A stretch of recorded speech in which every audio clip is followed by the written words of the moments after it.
छान मस्त थंडी आणि असा गरमागरम सूप, हे कॉम्बिनेशनच खूप छान आहे. आणि त्यात सूप पास्ता किंवा मॅक्रोनी याचा असेल तर हेल्दीसुद्धा आणि खूप चटपटीतसुद्धा आणि मुलांची तर चंगळ. तर त्यासाठी हे साहित्य आहे आणि हे उकडून घेतलेले पास्ता किंवा मॅक्रोनी म्हणा. कढईमध्ये थोडं तेल घेतलेलं आहे, त्यामध्ये बटर टाकलेलं आहे. आता ह्या दोघांना ऑप्शन म्हणून गाईचं तूपसुद्धा आपण वापरू शकतो. बरं, फोडणीला काय टाकलं तर किसलेलं आलं आणि बारीक चिरलेली लसूण, मिरचीसुद्धा वापरली आहे, पण मिरची ऑप्शनल आहे. जर लहान मुलं खाणार असतील तर मिरची वापरायची नाही आणि आपल्या चवीनुसारच वापरायची. छान फोडणी झाली, ती जरा करपवायची वगैरे नाही. लगेच आपल्याला फ्लॉवरचे तुरे टाकायचे आहेत. जे शिजायला थोड्या हार्ड भाज्या असतात ना, त्या अगोदर टाकायच्या. म्हणून फ्लॉवरचे तुरे आणि गाजर मी अगोदर टाकला आहे आणि छान ढवळून घेतलं आहे. व्यवस्थित परतून घेतल्यानंतर सिमला मिरची आणि नंतर कांदा आणि सिमला मिरची लवकर म्हणजे शिजतात. आणि हे आहेत कोथिंबिरीचे देठ, जे बारीक चिरून घेतलेले आहेत. हे सर्व साहित्य एकत्र करायचं आणि छान परतून घ्यायचं. आता भाज्या ज्या आहेत ना, त्या फार अशा शिजवत बसायच्या नाही आहेत, कारण की थोड्या क्रंची पण राहिल्या पाहिजेत आणि पाण्यात त्या शिजणारच आहेत.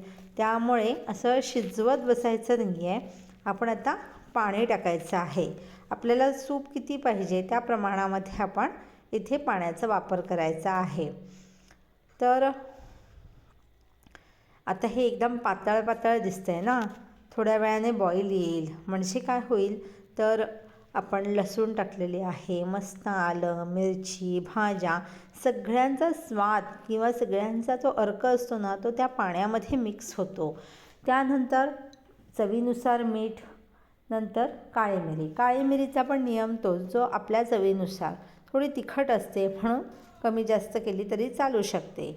मग सोया सॉस, थोडीशी टँगी चव येण्यासाठी, आणि उकळलेले हे पास्ता. तर इथंपर्यंत आपण 80% साहित्य वापरलेलं आहे. आता टॉमॅटो सॉस पुन्हा एका चवीसाठी, किंवा टॉमॅटोची पल्प काढलं ना मिक्सरला राऊंड करून तरी चालू शकतो, पण इथे मी जरा सोपा पर्याय निवडला आहे, टॉमॅटो सॉस.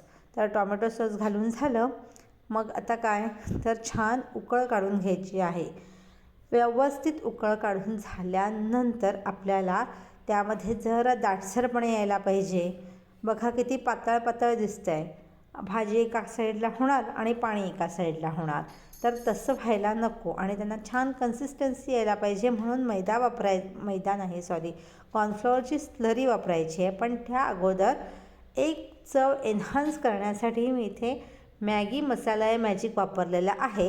हे सुद्धा आपल्या आवडीनुसार वापरायचं, नाही वापरलं तरी चालतं, तरीसुद्धा चव येतेच. आणि कॉर्नफ्लॉवर चरी मघाशी म्हटल्याप्रमाणे ती वापरली आहे आणि उकळू दिलं. नंतर थोड्या वेळाने तुम्ही बघाल दाटसर व्हायला लागलं आहे ते सूप, है ना. एका बाजूला पाणी होतं, एका बाजूला भाजी होती. तर असं न राहता त्यांना एक बाइंडिंग आलेलं आहे आणि छान असं सूप दाटसर झालेलं आहे. तर हे सूप आता बाऊलमधून काढून घेतलेलं आहे. आणि तुम्हाला आवडलं ना तर नक्की ह्या चॅनलला लाईक करा, चॅनलला व्हिजिट करा, बरोबर. आणि आवडत असेल तर सबस्क्राईबसुद्धा करा आणि तुमच्या कमेंटसुद्धा सांगा बरं का.